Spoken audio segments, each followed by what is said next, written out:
Magandang araw po sa inyong lahat. Ang inyo pong abang lingkod, Cap Edward Pante. Sa ngalan po ng programang Munting Hiling by Cap Edward Pante, ang inyo pong abang lingkod ay siya naman pong humihiling sa inyo. Ako naman po ang may munting kahilingan para sa aking pagtakbo bilang ama ng barangay San Juan. Ako po yung hihingi ng paumanhin sa ngalan po ng inyo abang lingkod. Kung marami po kayo nagbigay mensahe na umaasa na kayo ay aking matulungan, subalit dala po nang ako ay lumalaban sa larangan ng politika sa pangbarangay eleksyon, ito po ay pansamantalang natigil dahil po pinagbabawal ng ating Congress. Pero pinapangako ko po sa inyo, pagkatapos po ng labang ito sa October 30, marahil lang inyong paglingkod ay nagpapahinga lamang ng ilang araw upang muling ipagpatuloy ang aking nasimulan na tatapusin ko hanggang sa dulo ng aking buhay. Kailangan ko po ang inyong suporta, kaya po ako'y lumalapit at tumatakatok sa inyong puso at isip na sana ang aking kahilingan hindi para sa akin kundi para sa bayan, higit na sa barangay San Juan. Sa aking pong paglapit sa inyo, kagaya po ng inyong paglapit sa akin, ako po ito pusong humingi sa inyo ng tulong, hindi lang mumpunti, ngunit malaking kahilingan dahil ito po ay malaking responsibilidad sa araw na ako ay mahalal. Sana po tulungan niyo po ako, isama niyo po ang aking mga kagawad sa pangunguna ng aking kapitbahay kaibigan, Kagawad Glenn Tagal. Kaway ka, Kagawad Glenn. Kasama rin po ang aking kaibigan, kumpare, na aking yayaya lamang na ako'y tulungan sa labang ito, na kahit ayaw siya'y nagpilitan para lamang ako'y suportahan sa aking pinaglalaban, Kagawad Bing Concord. Ganon din po ang aking kaibigan na ayaw din pumalaot. Pero dahil sa akin, pinaliwanag ko sa kanya ang aking pinaglalaban. Kaya siya ay sumama sa aming samahan sa Team Pante para sa bagong San Juan. Walang iba kundi si Kagawad Jojo Cancino. Ganon din po ang presidente ng KABA. Yan po ay samahan ng pangkaraniwang manininda sa ating bayan ng Taytay, Kagawad Robert Milarion. At ganoon din naman po, wala man dito ang aking ibang mga kasamaang kagawad dahil sila po ay nag-iikot upang maikot namin ang iba't ibang sulok ng bayan ng Taytay, higit na sa barangay San Juan. Kagawad Ian Perez, Kagawad Olaf Tabaque, at Kagawad Bayan La Cruz.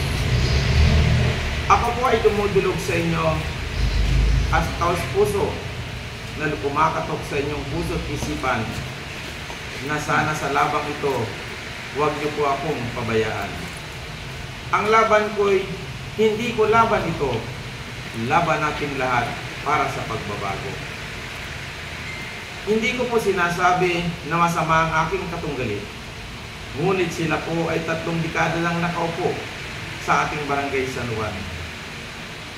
Inuulit ko po, wala po akong sinasabing sila'y masama. Pero ako po, kagaya ninyo, ay humingi ng pagbabago. Pagbabago na magaganap lamang kung iba na po ang manunungkulan. Kung sa labang kung ito, hindi pa po natin sila kayang talunin, sa aking pananaw ay wala nang lalaban sa kanila kailanman. Isa po akong Bicolano, isang dayuhan kung tawagin sa bayan ng Taytay. Ngunit ang aking layunin, mapaglingkuran ang aking mga kababayan. Maglilingkod tayo hindi lang para sa San Juan, ngunit sa lahat ng taong nangangailangan, lumalapit sa akin, wala tayong pipiliin, wala tayong sisingin. Paglilingkod ang ating kabisay. Mga kababayan ko, mga Bicolano, ako sana sa inyong tabangan, tanganin kita magkasararo, kita magtatarabang-tabang, dahil kita ang mga dayuhang pumapulon sa bayan ng Taytay.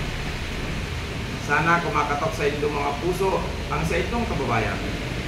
Tabangan ninyo ako para sa bayan. Ipahiling ta sa kainda ng isang Bicolano maayos magtabang at parehas kung magtuloy. Kaya kita mga Bicolano marunggulyo ta pag ako ang nagtuyang kapitan.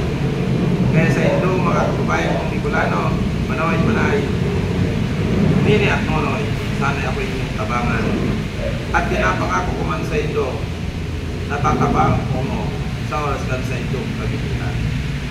At isama niyo na rin po ang aking SK Chairman na magiging katuwang ko sa oras ng aking pangungkulan. Andito po ang susunod na SK Chairman Sherwin Santos. At syempre, kailangan niya rin po ng mga kagawad na maaaring makatuwang niya para sa mga kabataang maglilingkod sa bayan ng Taytay, higit na sa Barangay San Juan. Unahin na po natin ang nasa aking kanan, si Kagawad Pau Mangaliyag. At ganoon din naman po ang aking kapitbahay na ito naman po ay lehitimong taga-bayan. Kaya sa mga lehitimong taga-Taytay, huwag po nating pabayaan ang ating kababayan. Walang iba ang aking kapitbahay, Kagawad Gian Jose, SK Kagawad Gian Jose. At ganoon naman po ang isang bata na gustong maglingkod sa atin sa abot ng kanyang makakaya, na kahit siya nag-aaral, pinipilit niya mangampanya upang maipaabot sa inyo ang kanyang layunin. Walang iba kundi si Kagawad, SK Kagawad Jello. At wala man po dito yung ibang mga SK Kagawad dahil sila po ay umikot, dahil yung panglingkod ay kararating lamang mula sa ibang bagay na inaasikaso.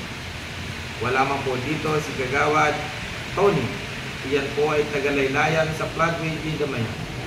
Ganon din po si Nicola taga San Lorenzo, ang taga Purok 17, si Jam. At syempre, mayroon pa po tayong isa na nakakalimutan ng taga Floodway D. Masipag na bata, magaling. Kung titingnan natin ang kanyang mga sinasabi at ang kanyang pag-uugali, pwede nating pagkatiwalaan para sa kabataan, Kagawad Darren Anton. Mga kababayan, panahon na para magpalit tayo ng bagong liderato.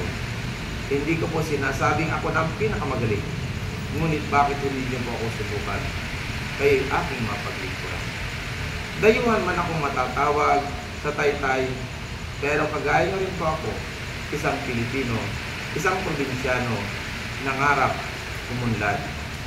Pero hindi ko inaakala ako'y mapapasok sa larangan ng politika. Hindi po politiko ang angkang aking pinanggalingan. Pero ito na po ang tawag ng pangangailangan. Pangangailangan minsan ko nang tinanggihan. Pero dahil sa kagustuhan ng taong bayan, muli ko silang pinagbigyan. Kaya sa mga kababayan ko, lumalapit muli kami sa inyo. Kumakatok sa inyong puso.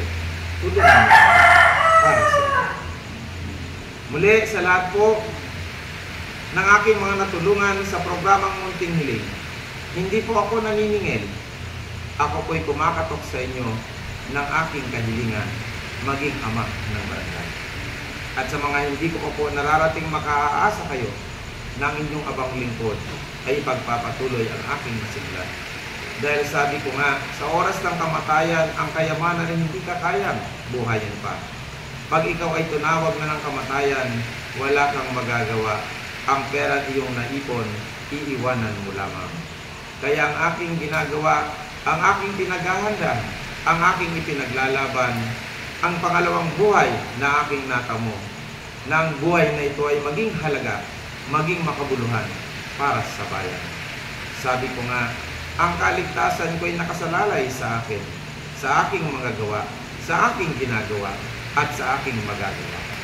Kaya para sa bayan, tulungan niyo po kami. At sa lahat naman pong mga naninira sa akin, pasensya na kayo. Hindi ko kayo papatuloy. Ang sinasabi ninyo, mahina si Edward Pante. Mahina pala. Bakit niyo pa ako binabato? Di ba may kasabihan tayo? Pag ang isang puno ay binabato, maraming bunga. Sana'y lumaban na lang kayo. Ilatag nyo ang inyong plataforma. Kagaya namin, plataforma de gobyerno ang aming nilalakad. Makakaasa kayo sa aking mga tunggali nang hindi po ako bibitaw ng salitang ikasasakit ang inyong kalooban, higit na sa maraming tao. Oo, kalaban ko kayo. Maaaring nagbibitaw ako ng hindi maganda, na hindi nyo naririnig. Pag ang kausap ko ay sarili ko lamang, pero sa ibang tao, hindi ko po ginagawa. Kayo ay siraan pa. Taong bayang nakakaalam kung sino ang dapat at sino ang karapatan. Kaya sa inyo pong lahat, muli po, magandang araw po sa inyong lahat at inihiling po namin sa ngalan ng Diyos. Kung anong ikagkakaloob sa akin ng Panginoon ay aking maluwag na tatanggapin. Tatanggapin ko ng buong puso't kaluluwa dahil yan ang kagustuhan niya. Kailangan natin tanggapin ang katotohanan dahil ang katotohanan na magpapalaya sa atin sa tanikala ng kahirapan. Maraming salamat po sa inyo. Gusto ko rin pong idagdag, gusto kong pasalamatan ang mga tao nagmahal at nagmamahal sa akin ngayon. Mga leader na hindi ko na po iisa-isahin, baka ako'y makakalimutan pa na pwede na lang ikatampo dahil hindi ko sila nabanggit. Kaya sa inyo pong lahat, maraming salamat sa mga nagmamahal sa akin at sana baguhin natin ang Barangay San Juan. Bagong mukha, tunay na pag-asa, patungo sa bagong barangay at matagumpay na pamayanan. Maraming salamat at magandang